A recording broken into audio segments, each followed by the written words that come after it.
Hi, I'm Jen Vima, and in this presentation, we're going to talk about the financial considerations around college in Europe.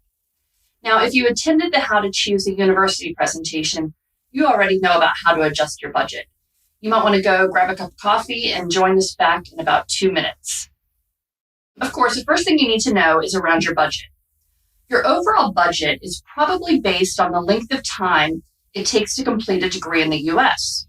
So if you tell me that you have a $10,000 yearly budget, that probably means you have an overall budget of $40,000. However, the majority of programs in Europe are 3 or 3.5 years long. So you need to know what your number is for each of these. So let's use that $10,000 number just because it's nice and round. What you do is you would divide your overall budget by the duration of the program to determine your tuition budget for 3 and 3.5 year programs like we did here. To a person with this budget, I'd suggest searching up to $15,000 a year, focusing on the lower numbers so that you don't miss out on program choices that may have scholarships. So let's get into scholarships.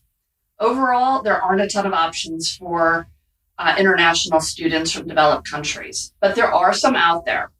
Most of the time, the scholarships are school-specific and are often in the form of merit-based tuition discounts or waivers.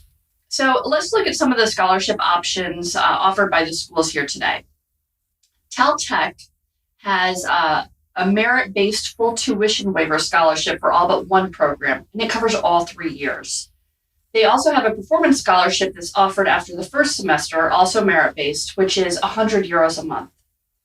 Their integrated engineering program has a specialty scholarship of €160 a month. Page doesn't have any. Kosminski has a merit-based scholarship tuition waiver of 20%. AAU has a merit-based after the first year. It's based on your GPA, and it can be anywhere from 10 to 100%. Toulouse Business School also offers a 25% tuition waiver. And all of the Dutch schools here have the opportunity for the Holland Scholarship, which is €5,000 a year, but just for your first year. So I sometimes get emails from students or families telling me that they really want to go to college in Europe and asking for my help with our $39 fee since they have no money. So though college in Europe is certainly affordable, there are less opportunities for grants and scholarships, and there's an insurmountable issue called proof of means. Basically, in order to live in the country as a student, there's a certain amount of money that you have to prove that you have to live off of. The amount is different for each country based on the cost of living in that particular country. Of the countries represented here today, Estonia has the lowest proof of means. It's around $3,500 a year, and the Netherlands is the highest at just under $12,500 a year. I would say that $7,000 and $10,000 a year is the most common. Different countries have different ways to prove this. Sometimes it can be done through having a parent be sort of a co-signer. I do know of a parent who planned to go this route, and it involves so many forms that she decided it was easier to just liquidate and transfer some funds to an account to demonstrate proof. So the bad news is you do have to have this money up front. It means that even if you're going to a place with free tuition, you do need to have some money. But the good news is that this is actual money that your student will be living on for the year.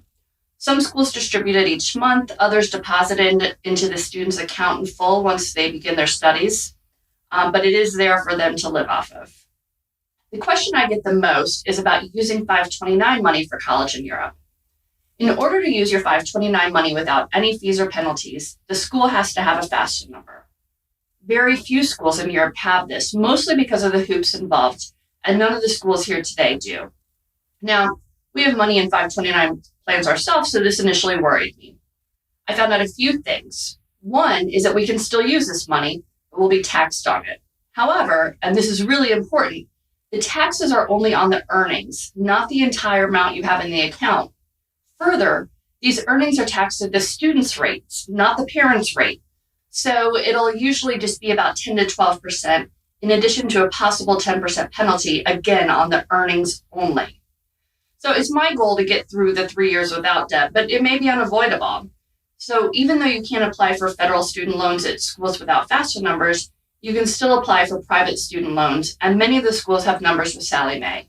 Personally, if we were going to get to that point, we'd probably talk to a financial advisor about our options. So I know this may have been more of a depressing presentation, But I think it's important to be honest with you about what you can expect and the obstacles. Honestly, I was at a college fair a while ago, waiting to present, and caught the tail end of a presentation about funding college in the US. The information I heard about tricks for the FAFSA form, it made my head spin. I love that I don't need to fill out a FAFSA form. Again, the benefit here in Europe is the transparency. I mean, it blows my mind that there are sticker prices for tuition in the US, like you're buying a car. So those scholarships and those type of options are more limited. I do want to end by reviewing exactly how much money you can still save with this option. Here's a chart I showed in another presentation this weekend about how much money we're saving in tuition with Sam going to Leiden University versus a private US university. Yep, that is over $200,000 we're saving, or at least we won't end up in debt for. You might think that the savings don't apply if you're comparing it to in-state tuition. So let's look at the example of Liza, who is on our student panel. Liza's from Connecticut, so this chart compares her costs at AAU to what she would pay for in-state tuition at the University of Connecticut. Let's not even factor in the fact that room and board number used for Prague is at the high end of the range and includes all living expenses like transportation, food, utilities, entertainment, while the UConn room and board rate includes only the dorm room and meal plan. Let's not factor in things like books, which are much less expensive in Europe, and let's not even factor in that you can save the travel budget by using miles. Even without factoring in those variables, Liza is saving $64,271 by going to school in Europe over in-state tuition in the US.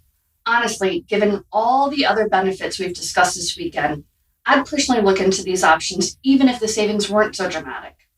I love that there's the opportunity to opt out of the admissions madness. I love that my kids will get a great education, develop soft skills, experience more of the world, be on a path to global citizenship, have increased employment opportunities, and have an overall life-changing experience. Of course, saving tens and sometimes hundreds of thousands of dollars doesn't hurt too. I hope you and your family are also able to experience these incredible benefits.